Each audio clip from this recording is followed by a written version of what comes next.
Glória a Deus. Glória a Deus pela vida de todo ofertante, de todo dizimista da casa. Glória a Deus por você que não pôde ofertar ou dizimar hoje, mas que seu coração está conosco. Eu quero dizer para você, querido, que essa casa só está de pé por causa das suas ofertas, das suas contribuições, por causa dos corações de vocês. Nós temos desafios. 2020 foi um ano muito desafiador, não é verdade? E nós conseguimos passar por todos eles, mas 2021 já traz os seus desafios, mas eu sei que junto com os desafios vem um povo fiel, um povo de fé, que vai avançar, que não vai se render, que não vai se vender, que vai cumprir a palavra de Deus. Eu creio. Amém, queridos? Amém. Glória a Deus. Amém. Quantos estão aqui comigo? Quantos estão felizes? Dá uma salva de palmas para Jesus, então.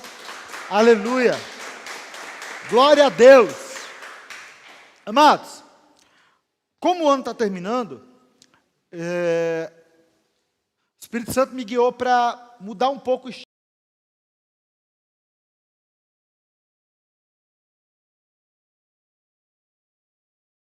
Por princípio, não é verdade? Se você ainda não notou, muitas das ministrações que eu faço na casa, que eu prego, eu falo sobre princípios. Sim ou não? Tem percebido isso? Sobre como nos comportarmos diante de Deus. E isso tem um poder grandioso sobre a nossa vida. Só que nós, porque somos humanos, e eu não estou falando de pessoas determinadas, estou falando de nós, como seres humanos, muitas vezes custamos a entender a plenitude daquilo que o Senhor deseja de nós, quando são ministrados alguns princípios da palavra de Deus. Então, eu creio que está na hora de nós irmos para uma área mais prática, para que nós sejamos mais objetivos e mais incisivos naquilo que o Senhor deseja de nós, para que nós possamos crescer como igreja. Sabe, amados, eu estava conversando com os ministros de louvor, que estavam comigo hoje aqui, sobre o púlpito, e antes de nós começarmos o ensaio, eu estava falando dos meus sonhos e expectativas para o ano que vem, sobre todas as coisas que vão acontecer, e sobre tudo que nós vamos fazer. Mas eu sei que tudo que nós vamos fazer e tudo que nós vamos viver só vai acontecer se nós formos como o povo de Israel no tempo de Neemias. Se nós nos levantarmos para construir uma boa obra e se nós nos animarmos para o trabalho. Existe um trabalho que precisa ser feito. Querido, faz assim, levanta as duas mãos assim, ó. Agora vira elas para você e olha para elas. Por essas mãos. Existe algo que Deus deseja fazer através da sua vida. Nós somos o corpo de Cristo, e por nós sermos o corpo de Cristo, nós não podemos fazer nada sozinhos. Não existe nada que eu possa fazer sozinho. Deus só me colocou como pastor, eu só sou pastor hoje, porque vocês são ovelhas. Você hoje só é líder, ou você hoje só tem um ministério, um chamado, que quer seja ele para a liderança de célula, quer seja ele para o ministério, quer seja ele para uma obra missionária, porque existem pessoas dispostas a receber aquilo que o Senhor entregou na tua vida, e pessoas dispostas a ajudar você, e junto com você construir o chamado delas, que o Senhor entregou na vida delas. Isso é ser um corpo bem ajustado, isso é funcionar como corpo. Ainda mais cedo, eu estava conversando com um irmão, e eu estava explicando para ele que eu era muito pequeno, e eu lembro, olha como traumatizou o pastor, gente. Eu devia ter uns 2, 3 anos de idade, é uma das minhas primeiras memórias. Eu lembro que nasceu um furúnculo aqui no meu cotovelo, e eu lembro que eu estava todo saudável, eu era uma criança, né, pequena, bonitinha, eu ouso dizer, mas estava com um tumor enorme aqui no cotovelo, aquele furúnculo que explodiu assim. Eu lembro que aquilo me assustava, e meu Deus, que desespero. Imagina uma criança com um negócio daquele, olhando para aquele negócio no braço. Então, eu lembro que aquele negócio estava no meu braço, e o resto do corpo estava saudável, mas aquele negócio, aquele tumor, aquele furúnculo que estava no meu cotovelo, impedia o perfeito funcionamento do meu braço. O resto do braço estava perfeito, mas impedia o funcionamento perfeito, e ainda me punha medo. Eu, como criança, ficava assustado. Eu não fazia algumas coisas com medo de bater, com medo de magoar. Então é necessário que nós, como corpo de Cristo, venhamos andar em unidade. E é necessário que nós, como corpo de Cristo, venhamos ser curados. O Senhor quer derramar cura na sua vida nessa noite, amém? Glória a Deus, amém. Abram as Bíblias de vocês lá em João capítulo 10, versículo 9. Eu vou ler na versão NVI, tá bom? Do 9 ao 11. João capítulo 10, versículo 9 ao 11. Fala o seguinte: Jesus diz: eu sou a porta. Quem entra por mim será salvo. Entrará e sairá e encontrará pastagem. O ladrão vem apenas para matar, para roubar, matar e destruir. Eu vim para que tenham vida e a tenham plenamente. Eu sou o bom pastor dá a vida pelas ovelhas. Quando Jesus está falando nesses versículos sobre a natureza do seu chamado e sobre sua própria natureza, e sobre Satanás e tudo aquilo que o inimigo veio fazer, roubar, matar e destruir, ele está pondo diante de nós dois caminhos, queridos. Só que entenda uma coisa, não existe caminho do meio. O título da ministração de hoje é O Obreiro Aprovado. E eu quero dizer para você, querido, que uma vez conhecendo Jesus, você não tem como voltar atrás. Uma vez conhecendo Jesus, a tua vida está marcada pela cruz. A tua vida está marcada pelo Espírito Santo, glória a Deus. Sabe, não tem como voltar atrás. Querido, eu conheço pessoas, inclusive há muito tempo atrás eu já fui uma dessas pessoas, que no meu tempo de jovem, no meu tempo de rebeldia, eu inventei de tentar me afastar de Jesus.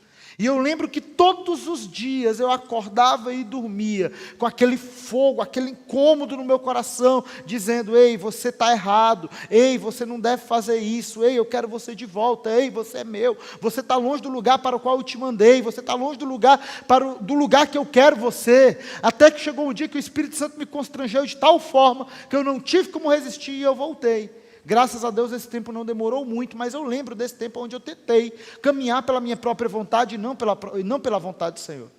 E eu quero dizer para você, querido, que se você realmente conheceu Jesus e o Espírito de Deus habita em você, o Espírito de Deus não vai permitir que você se perca, o Espírito de Deus não vai permitir que você se desvie, que você volte a viver a velha vida, que você volte a ser quem você era antes. Isso é impossível, ainda que você escolha viver se rebelando contra o Senhor, mas sempre haverá, da parte do Espírito Santo, um incômodo no seu coração, para resgatar você de volta, até que você ceda à vontade dele e volte. Só que, pelo outro lado, existe a vontade do Pai, e a vontade do Pai é que nós entremos por Ele, saiamos por Ele e encontremos pastagem. Ele é a porta das ovelhas. Ele é o nosso bom pastor. E quando nós entramos por Ele, saímos por Ele, encontramos pastagem, e essa é uma figura para a nova vida, para a nova maneira de viver, queridos, da mesma forma, você está marcado, e você não pode simplesmente ignorar essa realidade. Quando você conhece Jesus, você não pode só ficar parado. Jesus não pede de você que você simplesmente se converta, e depois se batize nas águas, e depois você sente aí domingo após domingo na cadeira onde você está, e você tenha uma vida tranquila, no termo mais objetivo da palavra. Mas o Senhor vai viver sempre te incomodando, e eu quero usar essa palavra para incomodar você, porque falar de incômodo incomoda.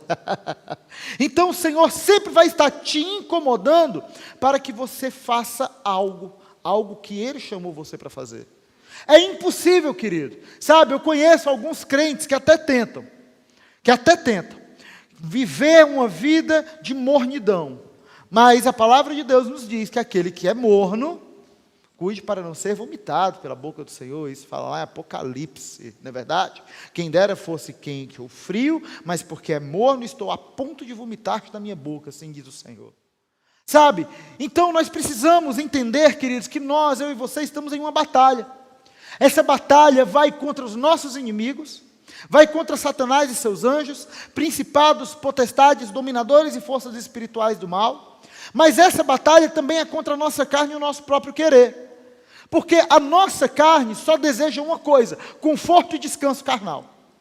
Não é verdade? Os homens lá fora, eles batalham para ter conforto e descanso. Quando eles têm conforto e descanso, eles querem status, para ter um conforto e descanso que os outros não podem ter. Não é assim que acontece? É sempre assim. Porém, quando o Senhor nos chama para a sua obra, Ele nos chama de obreiros. E essa palavra dá o título à mensagem. Nós somos obreiros do corpo de Cristo. Nós somos obreiros do reino de Deus. E é muito interessante que a palavra obreiro no grego, quem tenta imaginar como é que se chama obreiro no grego, ergatis. Ergatis. É exatamente esse o chamado do Senhor para nós, que nós venhamos nos erguer, que nós venhamos sair de onde nós estamos e que nós venhamos trabalhar para Ele. O dever de todo crente, querido, é procurar, e isso está em 2 Timóteo 2,15, procurar apresentar-se a Deus aprovado, como um obreiro do que não tem que se envergonhar e que maneja corretamente a palavra da verdade. Agora repita comigo a palavra aprovado. Beleza. O que você precisa para ser aprovado, irmão? Como é que é? Passar por uma prova, ser provado. Não existe como você ser aprovado se primeiro você não for provado. O grande problema é que nós, muitas vezes, quando somos cristãos, queremos fugir dessa realidade. Nós não gostamos de prova. E nós até gostamos ou pensamos na prova quando essa prova nos atinge materialmente. Afinal de contas, quando a gente está passando por uma dificuldade financeira, a gente diz que está passando pela prova. Quando a gente está passando por uma doença, a gente diz que está passando pela prova. Quando a gente está passando por uma situação difícil na nossa família, prova, né? O que mais que é prova? Quando o patrão briga com a gente diz que é o quê?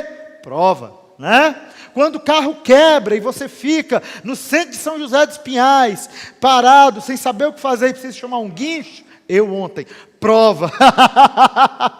Não é assim? Nós gostamos de imaginar prova nesse sentido, mas eu quero dizer para você, querido, que prova vai além desse sentido. Prova, querido, é aquela situação aonde o Senhor prova o seu caráter, aonde o Senhor prova a sua espiritualidade, aonde o Senhor prova a sua intimidade, sua perseverança, sua comunhão, sua confiança, e Ele faz ir além. Quer ver uma coisa? Muitas vezes Deus tem chamado homens e mulheres de Deus ao trabalho, e esses homens e mulheres de Deus não respondem ao Senhor afirmativamente. Veja só, prova e reprova. Muitas vezes Deus tem colocado no nosso coração coisas que nós devemos fazer para Ele. Ir mais fundo, sabe, na palavra de Deus, na leitura da Bíblia, sabe? Quem sabe você muitas vezes já colocou no seu coração de começar a fazer um culto familiar sistematicamente, toda semana ou quem sabe até todo dia, e você nunca consegue fazer. Querido, entenda uma coisa, a palavra de Deus fala que o Deus que dá o querer é o Deus que realiza, amém? Então, se Deus deu o querer, mas Ele permitiu que você, junto com Ele, construísse essa realidade, e você não construiu, você está impedindo de Deus realizar obras maiores na sua vida. E o problema, querido, é que quando nós somos provados por Deus nesse nível, e quando nós não somos aprovados por Deus nesse nível, só nos resta desaprovação. E só nos resta a reprovação. E eu não sei se você sabe, eu não sei se ainda é assim, pelo menos no meu tempo era, mas quando você estava estudando e você era reprovado de ano, você tinha que repetir o ano. Não é verdade? Da mesma forma, quando nós somos provados por Deus, e quando nós somos reprovados naquilo que o Senhor pede e determina para nós, mas lá na frente, o Senhor vai nos levar de volta naquele mesmo ponto, para que nós sejamos provados de novo, e para que dessa vez nós possamos ser aprovados, para que nós possamos subir de nível. E aí é o resultado, querido, de muitas vezes, nós como cristãos estarmos mornos na nossa espiritualidade. Esse é o resultado de muitas vezes os nossos ministérios não avançarem como o Senhor colocou no nosso coração que avançaria.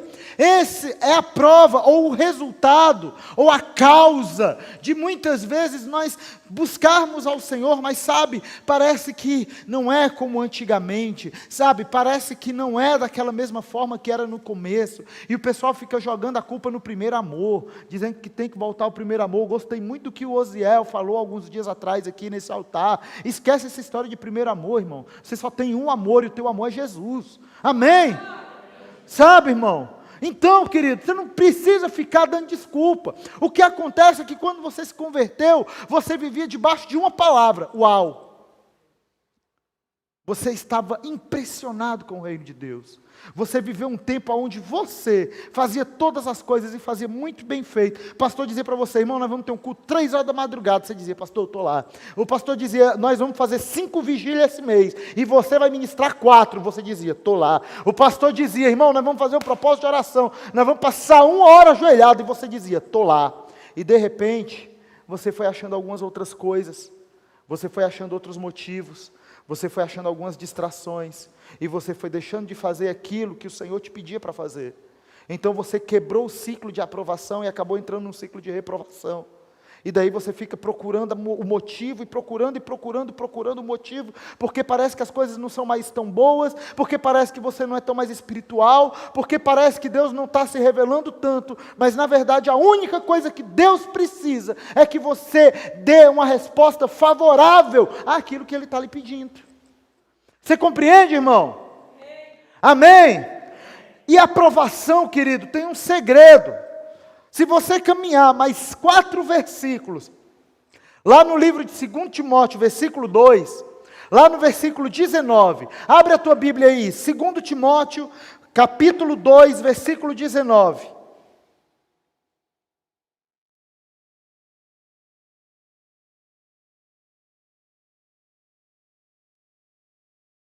Glória a Deus. Aleluia. Entretanto, o firme fundamento de Deus permanece inabalável e selado com esta inscrição. 2 pontos. O Senhor conhece quem lhe pertence e afaste-se da iniquidade todo aquele que confessa o nome do Senhor. Então, existem 2 coisas que nós precisamos fazer, sempre, para que nós sejamos aprovados por Deus. Primeiro, ter intimidade com Ele, nós precisamos ser conhecidos de Deus. E essa eu acredito que não tem dúvida para ninguém aqui. Mas a outra, afastar-se da iniquidade. Querido, eu quero dizer para você que iniquidade não é só aquele pecado de mentira. Iniquidade não é só o roubo. Iniquidade não é só o adultério. Iniquidade é pecado. Iniquidade é tudo aquilo que desagrada a Deus. Iniquidade é tudo aquilo que afasta você da vontade de Deus. E quando a vontade de Deus é geral, tudo bem. Porque quando a vontade de Deus é geral, é o não matarás, o não roubarás, tudo certo, a gente consegue fazer essas coisas. Mas quando a vontade de Deus é, ei, filho, eu não quero que você assista mais novela. Nossa, mas eu gosto tanto daquela novela. Ei, filho, sabe a Netflix? Então, eu acho que tem muita coisa lá que não serve para você. Corta a tua Netflix. Não, mas é o meu direito, eu paguei por ela. Ei, filho, olha aqui, eu acho que você está jogando muito nesse teu videogame, eu acho que você está jogando muito nesse teu celular. Venda teu videogame. Jovem, você teria coragem de vender o teu videogame por amor ao Senhor? Hã? Pessoal, pensa o seguinte, se Jesus disse para a gente jogar fora o olho ou a mão, se essa fizer a gente pecar, o que vale mais para você, teu olho, tua mão ou teu videogame? Sim ou não? E às vezes, querido, nós ficamos colocando coisas entre nós e o nosso relacionamento com Deus. Entenda que o Senhor quer nos levar à maturidade. Deus quer nos tirar da imaturidade. Nós vamos falar muito nesses próximos dias sobre maturidade. Eu gostei muito de uma palavra que eu aprendi em grego, essa palavra é huios. E huios significa filhos maduros. E é exatamente isso que o Senhor deseja de nós. Homens, mulheres que deixaram de fazer as coisas de menino, que deixaram de se apegar às coisas de menino e que aprendem com o Senhor a construir as suas vidas. Sabe, a construir a sua realidade. Querido, entenda uma coisa, o Senhor quer te preparar para ser evangelista. E daí você vive dando para Deus a desculpa que você não sabe pregar. Agora eu te pergunto, quanto tempo você passa lendo a Bíblia? Ouvindo pregação? Meditando na palavra. Muitas vezes o Senhor quer fazer de você um pregador da palavra.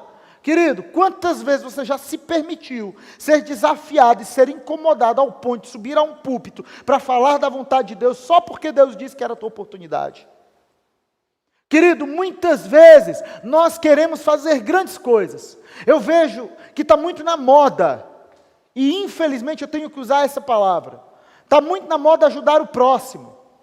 Mas é muito legal você ajudar o próximo quando você está passando no sinaleiro e a pessoa está lá e diz assim, me dá um dinheiro, e você vai lá, tira lá do meio ali do carro, ali que você não tem cinzeiro, amém? Glória a Deus. Então você tira ali do que seria o cinzeiro, mas virou porta-moeda do carro, e você vai lá e dá aquela moedinha, e você sai de lá dizendo, puxa, eu fiz a minha boa ação do dia, veja só que bom cristão eu sou. Tá bom, irmão, você já pensou acordar meia-noite para dar sopa para o pessoal que está lá na praça, lá no centro de Curitiba? Fazer algo que te incomoda? Fazer algo que te tira da tua zona de conforto? Queridos, entendam uma coisa, nós temos um piso e um teto. Nós temos um lugar que nós pisamos. O Senhor é o nosso fundamento. Jesus é o nosso fundamento. Nós estamos sobre a rocha. Amém? Mas a altura do nosso teto, ela vai ser determinada por aquilo que nós desejamos fazer para o Senhor. Então, muitas vezes, nós queremos servir a Deus, mas nós só queremos servir a Deus enquanto nós não temos programações. Muitas vezes nós queremos fazer para Jesus, mas nós queremos fazer para Jesus esporadicamente, quem sabe naquele feriado, e se tiver fazendo sol, porque se for feriado com chuva eu também não saio de casa. Compreende? Muitas vezes nós queremos fazer para Jesus, mas nós não queremos fazer no nível de compromisso.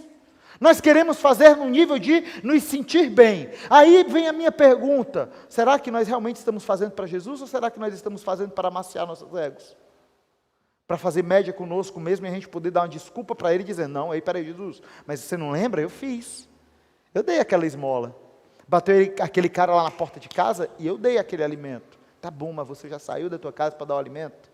Não estou dizendo que é errado você dar alimento para quem está na frente da tua casa, irmão. O que eu estou dizendo é que o verdadeiro cristianismo é um cristianismo ativo.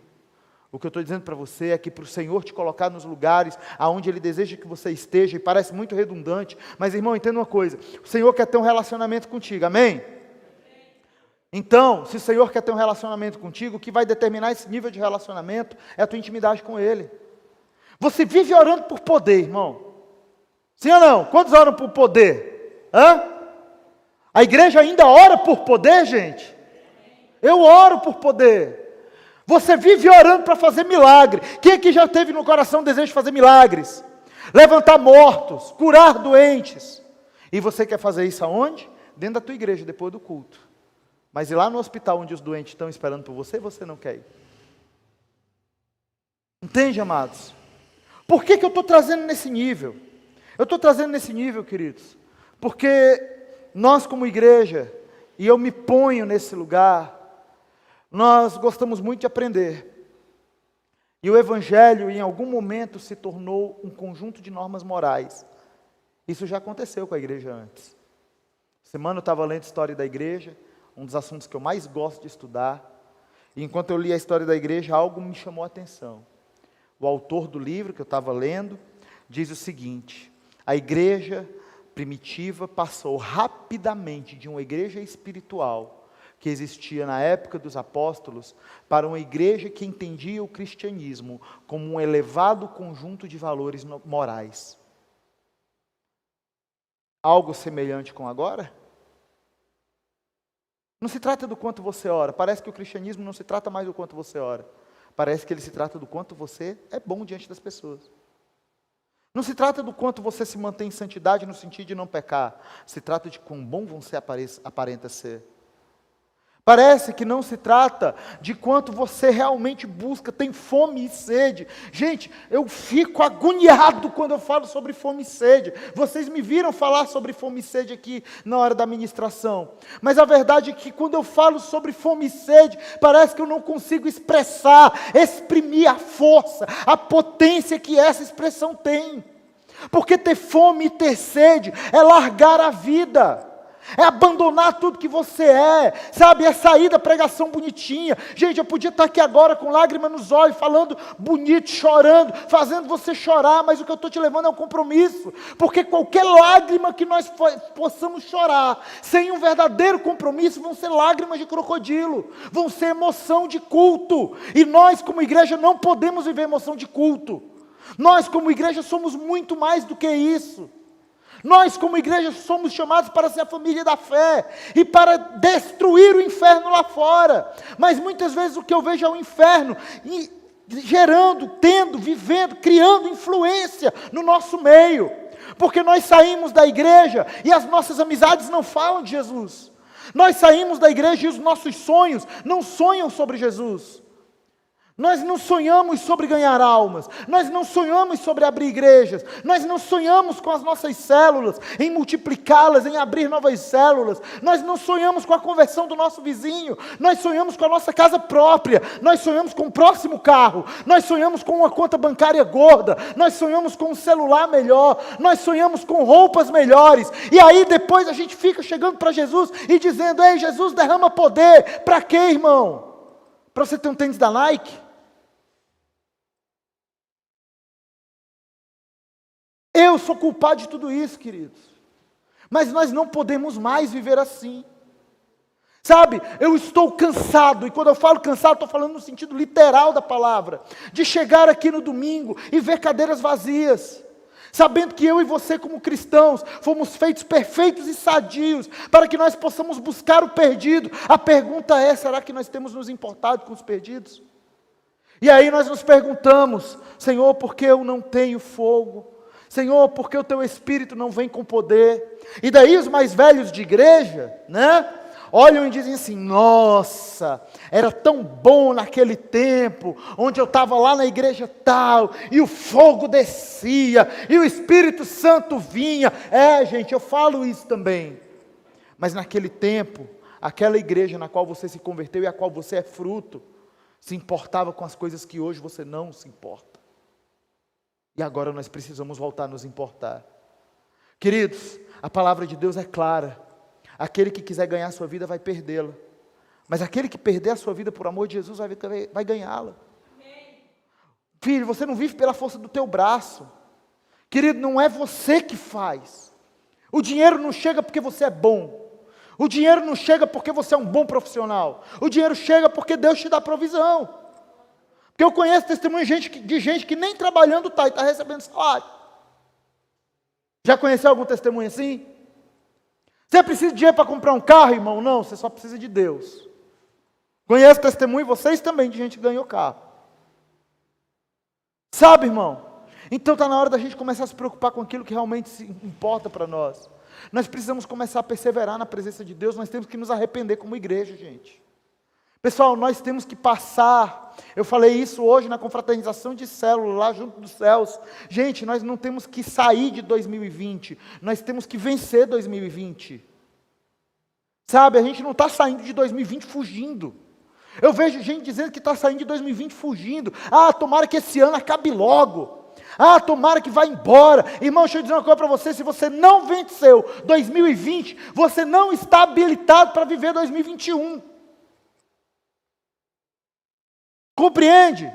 Você vence desafios, você vence gigantes, não foge deles. Se você fosse Davi, no tempo de Davi e Golias, essa foi a palavra que o Celso deu lá na confraternização. O que você faria, irmão? Você ia enfrentar o gigante, você corria dele. Como é que você ia vencer o Golias? Com pedrada ou no cansaço? De tanto ele correr atrás de você, e você mais pequenininho, correu tanto que matou o gigante de falta de ar. De cansado. Tem gente que está tentando matar o problema de cansaço, irmão. Tem gente que só quer fugir, só quer se esconder. Você está querendo o refrigério do Senhor? Mas deixa eu dizer uma coisa para você, querido. O refrigério do Senhor se manifesta na nossa vida no meio do campo de batalha. Aleluia. Não dá para fugir. Então 2021 vai ser um ano diferente para todos nós. Sabe? A minha filha, hoje de manhã, chegou para mim na hora que eu estava fazendo a palavra e ela disse: pai, o Espírito Santo mandou te dar um versículo. Na hora que ela falou, eu só falei obrigado, mas ela não imaginou o que Deus estava fazendo naquela hora. Estava complementando a palavra dessa noite. Romanos 6,16 fala o seguinte: não sabem que quando vocês se oferecem a alguém para lhe obedecer como escravos, tornam-se escravos daquele a quem obedecem? Ou vocês são escravos do pecado que leva à morte, ou da obediência que leva à justiça. Ou seja, irmão, você não está para fazer a tua vontade. Você não está para guardar o teu dinheiro. Você não está para ter as tuas coisas. Você está para ser escravo de Cristo. Porque a palavra servo nada mais é do que escravo. Escravos por amor. E eu vou entrar nesse nível, e eu não tenho problema nenhum com esse nível. Eu estou ansioso para 2021 chegar. E eu conheço os projetos de Deus e os propósitos de Deus na virada do tempo. Então não é 2020, não é para 2020 que eu estou falando isso, é para 2021. Esses últimos dias eu tenho andado calado, pensativo sobre todas essas coisas. Eu tenho até que pedir perdão para minha sogra, porque esse dia ela foi lá em casa conversar com a gente. Enquanto ela conversava, ela falava, estava animada. E eu lá bem caladinho, imagino que ela deve ter saído lá de casa perguntando por que eu estava tão calado. É por isso. Sabe? Eu tenho andado pensativo sobre todas essas coisas. Eu não quero e eu não aceito mais as coisas da forma que estão. Agora a pergunta é, e você? Você é filho? Eu ouvi uns 2 ou 3 amém, eu acho que está para ter mais que isso. Você é filho? Amém. Pois é, irmão. Então faz a vontade do teu pai. Lembra do que eu falei semana passada? Gratidão no pré e não no pós. Gratidão não pelo que Deus fez, mas porque você conhece a natureza dele. Gratidão porque você sabe quem ele é e como ele vai tratar você.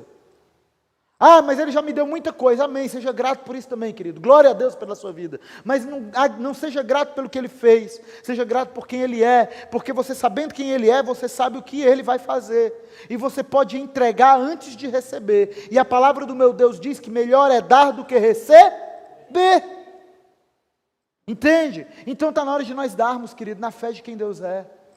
Está na hora de nós nos unirmos, está na hora de nós nos compromissarmos, está na hora de nós sermos obreiros aprovados, está na hora de nós olharmos para essa obediência que vem do céu, para essa obediência que vem do Senhor, e nós dizemos, Senhor, ei, eu me submeto, Senhor, eu me comprometo com a tua voz de comando, eu me comprometo com a tua autoridade, eu me comprometo com a tua presença, eu me comprometo com o teu Espírito Santo, eu vou fazer a tua vontade, me diz, Senhor, me diz o que eu tenho que fazer e eu vou fazer. Querido, quem sabe vai te custar. Eu achei lindo, talvez ela esteja nos assistindo aqui, mas eu preciso dar esse testemunho. Tem um testemunho de algo que me tocou. Estava essa semana conversando com a missionária, Sheila, né? Missionária aqui da igreja. E ela contou que fez alguns projetos e está com alguns planos, algumas coisas ela quer fazer. E daí ela levantou alguns professores, homens e mulheres de Deus, para pôr em prática esse projeto dela. E daí ela falou para mim, então pastor, só que eu já deixei bem claro para todos eles, que da mesma forma que eu, quando vou viajar para algum lugar, eu corro nas igrejas, corro atrás dos meus mantenedores para levantar os recursos necessários para que eu faça a viagem, faça a missão e volte, eles também, se eles querem ter a honra de pregar para o meu Senhor Jesus e de ensinarem a igreja, eles também vão ralar e correr atrás junto com os homens de Deus e mulheres de Deus que eles conhecem para ter condição e vir entregar de graça aquilo que de graça eles receberam. Uau! Cara, me deu uma vontade tão grande de ofertar na vida desse povo, gente. Sabe por quê? Porque é um povo que não depende de homens dizendo para eles o que eles precisam fazer. É um povo que aprendeu a escutar a Deus. O Senhor quer entrar no nível de relacionamento com você, onde você não precisa ficar esperando o teu líder de célula dizer, gente, hoje é o nosso dia de limpar a igreja, quem vai? Cri, cri, só o grilo, cri. Gente, então eu estou pensando em a gente fazer aqui na célula um negócio diferente, quem vem? Só o grilo, cri, cri, sabe? Um povo que sempre espera que o outro tome a posição, que sempre espera que o outro faça festa, porque eu quero ir lá comer. Um povo, querido, que ouve a voz de Deus e que se propõe a trabalhar aquilo que Deus primeiro trabalhou no seu coração. Eu sei, queridos, que essa palavra é pesada, mas eu quero criar nessa igreja um exército de obreiros aprovados. Sabe? E eu sei que se você é filho, não meu, do Senhor, porque antes de ser meu filho espiritual, você é filho de Deus. E você que é filho, obrigado, querido, obrigado, filho. Você vai se posicionar. E em 2021, queridos, 2021, nós vamos construir essa igreja. Ebenezer, queridos, eu amo essa palavra, até aqui nos ajudou o Senhor. Ebenezer, glória a Deus, eu amo isso. Só que você sempre me viu falar isso. Coisas maiores virão. E eu sempre falei isso muitas vezes na fé e na expectativa daquilo que Deus estava me falando. Hoje Deus não está mais falando o que Ele vai fazer. Hoje Deus está no meu coração me dizendo: filho, nós vamos fazer agora. O tempo é agora. E nós vamos fazer isso juntos. Então, em nome de Jesus, amado, se desprenda de você mesmo. Sabe? Abandone a sua vontade vil. Abandone o seu cansaço. Meu irmão, está cansado? Eu tenho um remédio ótimo para cansaço. Vai jejuar. Mata a carne com a beleza. Irmão, está sem força para orar? Eu tenho um remédio ótimo para isso. Vai jejuar. Mata a carne com a beleza. Só que se o jejum não adiantar, ora também. Vai jejuar, vai orar. Vai entrar na presença de Deus. Deixa eu te perguntar uma coisa. Não precisa me responder, responda para você mesmo. Há quanto tempo você não chora na presença de Deus? E a quem você atribui a culpa disso? Há quanto tempo você não fala em línguas? E a quem você atribui a culpa disso? É dos cultos? Que não são tão avivados quanto precisam ser para que você fale em línguas? Ou para que você chore? Ah, não, é o pastor que nunca faz aquele apelo dramático no final do culto, não me emociona. É isso? Ah, o louvor, eu acho que se o louvor tocasse aquela música me faz chorar. É assim que funciona? Não, irmãos. Nós precisamos aprender a nos derramar na presença de Deus. Eu preciso, você precisa, nós precisamos. Nós precisamos aprender a rasgar nossas vestes diante do Senhor, a rasgar o nosso coração diante do Senhor. Nós precisamos aprender a entrar em um lugar de intimidade, até que Ele venha, até que nós sejamos aprovados por Ele, e até que as coisas maiores que nós tanto temos ministrado se cumpram na nossa vida. Eu creio, amado, e eu estou com fome, eu estou com sede disso. Sabe, eu estou com muita vontade de fazer a obra de Deus. Eu estou com muita vontade, gente, eu estou com sangue nos olhos, de pregar a palavra, de falar de Jesus para a pessoa que não conhece Jesus, de resgatar o perdido, de curar o ferido. Eu estou com muita vontade. E eu quero que essa vontade se espalhe nessa igreja. Eu quero que essa vontade seja para você. Chega de desculpas. Chega de desculpas. Vamos conhecer o Senhor, vamos caçar a presença de Deus. Você está comigo nessa caminhada? Amém. Por favor, eu quero saber de verdade, você está comigo nessa caminhada? Amém. Fique de pé no seu lugar. Não precisa vir o grupo de louvor, tá? Só vou pedir ali para o pessoal da mídia colocar um fundinho musical.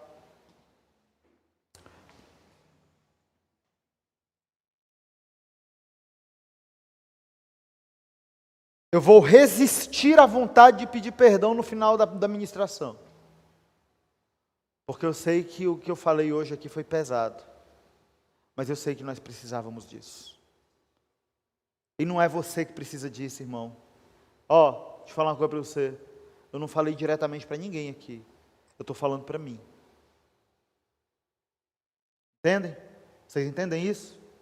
Eu não estou falando para vocês, estou falando para mim. Mas eu sei que enquanto o Espírito Santo fala e trabalha no meu coração, eu trabalho de vocês também. Sabe? E se você precisa se arrepender, irmão, depois de uma palavra como essa, eu acho que eu não preciso insistir. Você que precisa se arrepender, e você que precisa de fome, você que precisa de sede, você que precisa se entregar no nível mais profundo, eu quero que você venha aqui na frente em nome de Jesus. Vou esperar você vir.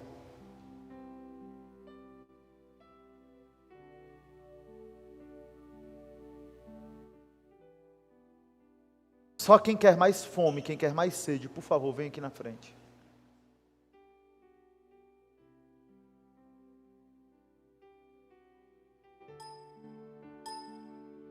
Aleluia.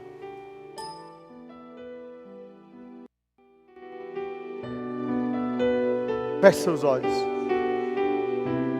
Se você quer fome, você quer sede, é de Deus que você depende. Se quebranta aí, irmão, que eu me quebranto aqui, vai. Você tem liberdade, se quiser ficar de joelhos, pode ficar de joelhos. Se quiser se ajoelhar no altar, pode se ajoelhar. Você tem liberdade. Você veio aqui na frente, não foi para receber uma oração de imposição de mãos. Você veio aqui na frente para tomar uma atitude diante de Deus. E é Ele que olha para você nesse momento.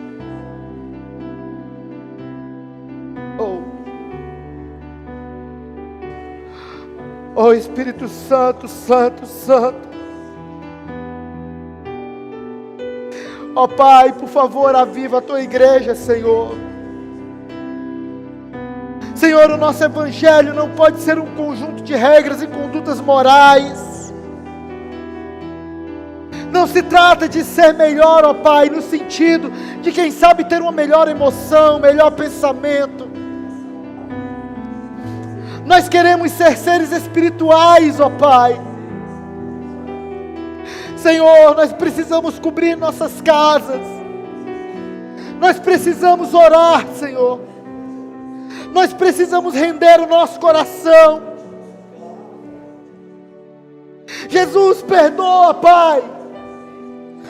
Perdoa por todas as vezes, Jesus, que nós trocamos a preciosidade de uma intimidade contigo, Senhor, por uma consciência tranquila.